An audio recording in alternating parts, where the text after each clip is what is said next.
I want you to try and picture, like, the perfect shore leaf. Mm. You're orbiting this lush planet, Lithira the Fourth. Right. The view is gorgeous, the comms are quiet, and you're supposedly just there to recharge.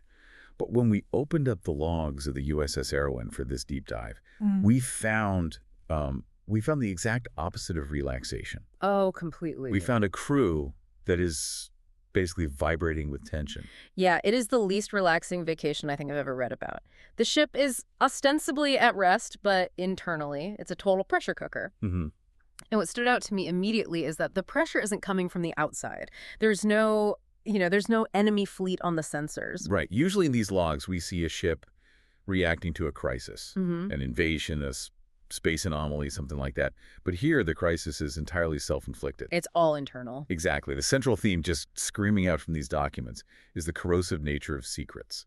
We're seeing what happens when really smart, really capable people try to bury things that just refuse to stay dead. And it's not even just one type of secret. We've got political cover-ups, we have hidden code in the weapon systems, and we have repressed emotions that are literally causing neurological failures. Wow. It's a case study in how protecting the truth can actually be the most dangerous thing you can do. So true. Let's start with the most explosive one, at least legally speaking. We need to talk about Lieutenant Junior Grade Ryan Collingway. Yes. He's an engineer, young guy, seemingly got his head on straight, but he is walking around with a massive career-ending secret from his previous posting on the USS Thesia. This is a heavy one. So Collingway was involved in a tribunal regarding the death of a Benzite officer. Right. At the time, he testified it was an accident.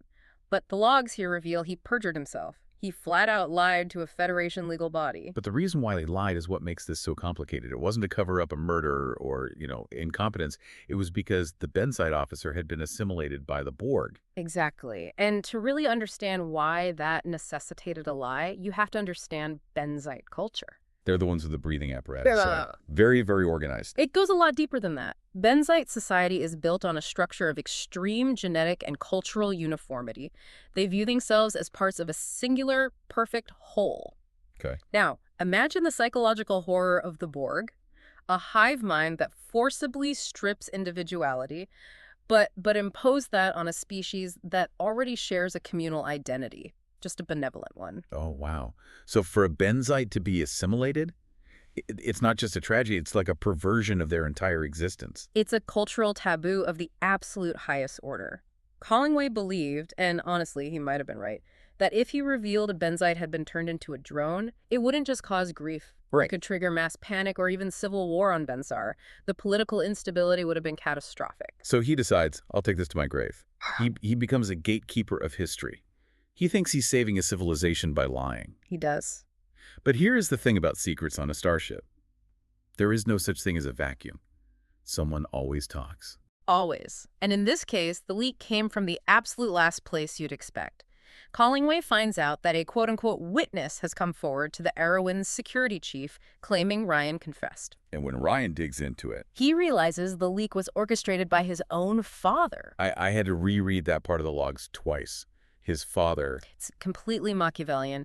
His father didn't want Ryan in Starfleet. He thought it was way too dangerous. So he hired an operative, armed with Orion pheromones, mind you, to drug his own son in a bar, extract the confession, and then anonymously report it. That is wildly messed up. That's parenting via espionage. It is sabotage disguised as protection, but it worked. The secret got out. And this leads to one of the most tense scenes in the logs. You have Collingway, terrified, cornered in the ship's gym by the chief of security, Aev Flammia. And we have to give context for this. Flammia isn't just a cop. He's an empath who is currently losing control of his abilities. Right. He is totally overwhelmed. He's feeling everyone's emotions on the ship without a filter. So when he corners Collingway among the weight racks, it's not a standard interrogation. Yeah. Flammia is aggressive. He's erratic. He's literally feeding off Collingway's terror. It's a massive violation. It sounded terrifying just reading it. Yeah. Collingway cracks, obviously. He confesses. And usually, this is where the story ends. You lie about a Borg incident, you get court-martialed, you go to a penal colony. That's exactly what Collingway expects. He goes to his superior, Chief Engineer Elias Harlan, basically ready to hand in his badge. But this is where the Arawyn's leadership culture really shines. Yeah. Harlan doesn't fire him. He gives him a lecture on the chain of command that totally flips the script. Harlan says something about convenience, doesn't he? He tells Ryan, you don't get to choose which truths are convenient. His point is that by hiding the truth, Ryan wasn't protecting Benzar. He was making it worse. Exactly. He was depriving the Federation's diplomats and experts, the people actually trained to handle these crises, of the information they needed. He made himself the single point of failure. That's such a good way to put it. He thought he was being a hero, but he was actually just being a bottleneck. Bottleneck is the perfect word. And then Captain Corbin steps in. She acknowledges the lie. She knows it's a fireable offense. But she refuses to let him resign or contact Starfleet Command immediately. She tells him, you are not a silo. You are not a silo. It's the core philosophy of the ship. If you try to hold up the sky by yourself, you will get crushed. She forces him to stay and trust his crew to help him carry the weight. Wow. It's a radical act of forgiveness, but it's incredibly pragmatic. She needs an engineer, not a martyr. Speaking of engineers trying to be martyrs, Oh boy. we have to talk about Lieutenant Nathan Caldwell. Because while Collingway is learning to trust the system, Caldwell is actively declaring war on it. This is a very different kind of secret. This isn't political, it's mechanical. We are down in the engineering decks, and Caldwell is tasked with rebuilding the tactical array, but he keeps getting hurt. Yeah, the logs mention plasma burns. He actually gets knocked down an entire deck by a discharge. Because the couplings are unshielded. Now, Caldwell is a systems analyst. He's paranoid by nature. He realizes these aren't just accidents or sloppy maintenance. Someone is bypassing safety protocols on purpose. And he finds the culprit. It's not a Romulan spy or something. It's the ship's own tactical officer, Commander McKinney. McKinney had been doing these late-night quote-unquote optimizations, but Caldwell finds a hidden code injection in the IFF, the Identify Friend or Foe system. Okay, for those of us who aren't tactical officers, what does an IFF bypass actually mean in practice? It removes the "are you sure" prompt. Normally, the ship's computer requires confirmation before firing on a target to prevent friendly fire. This code bypasses that entirely. It allows the ship to auto-fire based on threat patterns alone. And worse, it cranks the phaser output to 127%. 127%. Is that just extra power? Like overclocking a gaming PC? No, it's like pouring nitro into a lawnmower engine. Sure, you might get one incredible cut, but then the engine block melts. Right. Running phasers at that level risks fusing the emitter crystals. It turns the USS Arawyn into a glass cannon. One massive shot, and then you're totally defenseless. That sounds insanely dangerous. So Caldwell finds this. Does he go to the captain? Does he file a report? Absolutely not. He doesn't trust the chain of command. He thinks McKinney will just talk his way out of it, or that the bureaucracy will just bury the whole thing. So Caldwell decides to send a message in the only language he thinks they'll understand. High explosives. This is the part that blew my mind. He bombs his own ship. It's shocking, isn't it? He writes a message on a PAD. Don't think engineers are stupid. He routes it through a diagnostic terminal in the tactical section. And then he uses a tricorder to deliberately overload one of those unshielded power couplings. He blows the terminal right off the wall. It destroys the evidence of his login so they can't trace it back to him, but it delivers the message to McKinney loud and clear. I am watching you, and I can hurt you. It's vigilante justice. It's the exact opposite of what Collingway did. Collingway learned to bring the truth to his captain. Caldwell is playing a game of cat and mouse with high-yield energy weapons. And notice the irony. Caldwell is creating a secret, his identity as the bomber to fight a secret, which is McKinney's code. He's just adding more corrosion to the ship's foundation. It creates this fascinating contrast with what's happening down on the planet. Because while engineering and tactical are having this bizarre Cold War, the medical and science teams are dealing with a life-or-death mystery where they have to work together. This is the third thread, the medical mystery. Dr. Dunross and Dr. Amberlin are facing an outbreak called novarency. And it's only hitting kids, right?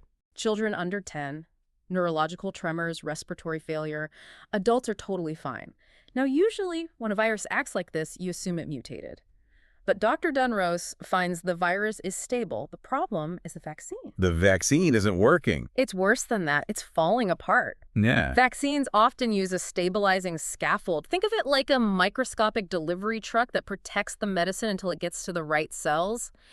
In these kids, that truck is dissolving as soon as it hits the bloodstream. Why? Is it their biology? It's the location. This is the science part of the deep dive that I just love. They figured out there is an environmental cofactor in this specific region, Kestrel Reach. Okay. Something in the background, radiation or the planetary chemistry, is reacting with the vaccine's scaffold and breaking it down. That is a nightmare variable. How do you even begin to test for that? You collaborate. Commander Sorvak, the science chief, brings in a new anomaly model to crunch the data. Yeah. There is no ego here. No one is hiding data. Unlike Caldwell and McKinney, who are hoarding information to use as weapons, Dunross and Sorvak are pooling information to save lives. It really highlights how toxic the engineering situation is. When you share truth, you cure a plague. When you hide it, you blow up terminals. Precisely. Transparency leads to solutions. Secrecy leads to destruction. And nowhere is that more personal than in our final thread, the internal struggle of Dr. Jorek. Jorek is the ship's Vulcan counselor, if I recall. He is, and he is in a very bad way. Vulcans rely on meditation to organize their minds, to suppress emotion. Jorek can't meditate. His mind is looping. It's like a broken record. Like a corrupted hard drive sector. And the data that's corrupting it, thoughts of Elias Harlan. The chief engineer again. They used to be married. They are divorced, but serving on the exact same ship. The proximity is causing Jorek's logical barriers to crumble. He feels guilt. He feels love. He feels regret. Yeah. And for a Vulcan, those aren't just feelings. They are inefficiencies. They are errors to be deleted. But deleting them isn't working.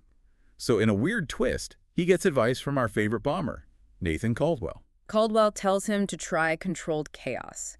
He basically says, stop trying to build a wall against the ocean. Let the water in. And this leads to the best visual of the entire log.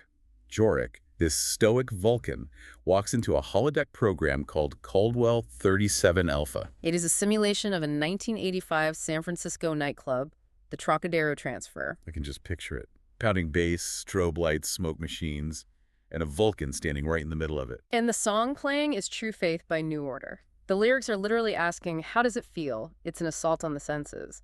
But amidst all that chaos, Jorek has an epiphany. He realizes that the chaos isn't the enemy. He realizes that his attempt to suppress his history with Elias was the problem. He was trying to deny the truth of his own life. In that club, he decides to stop fighting. He takes the emotion, the guilt, the love, and instead of suppressing it, he integrates it. Structural reinforcement. Exactly. He realizes that acknowledging the emotion makes his logic stronger, not weaker. It's a massive breakthrough in Vulcan psychology. He stops lying to himself. It seems like everyone on this ship is learning the exact same lesson the hard way. Collingway had to stop lying about the past. Jorek had to stop lying about his feelings. Even Aev Flammia, the scary empath security chief, has a moment like this. He does. He confesses to the captain that he's holding a piece of contraband.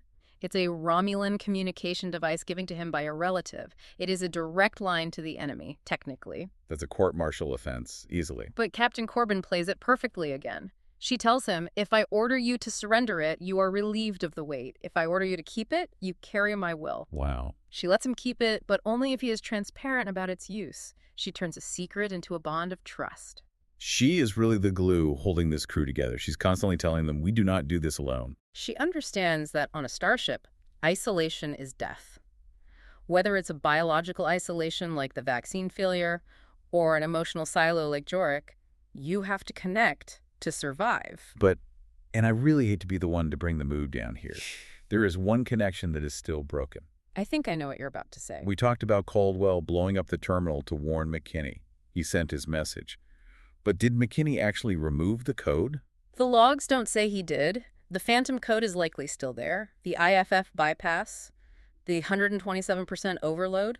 So while the crew is having these emotional breakthroughs and fixing their relationships, the ship itself is still technically a loaded gun with the safety off. It is. The personal secrets have been aired out, but the mechanical secret is lurking in the tactical mainframe. And unlike a crew member, you can't give an inspirational speech to a line of code. It's just waiting for a trigger. That is a terrifying thought to leave us with. The USS Arawyn is a happier ship, but it might also be a ticking time bomb. It really forces you to ask, which secrets are still buried in your own systems that you haven't found yet? That's a great question. That's all for this deep dive into the Arawyn logs. Check your safety protocols, everyone. We'll see you next time.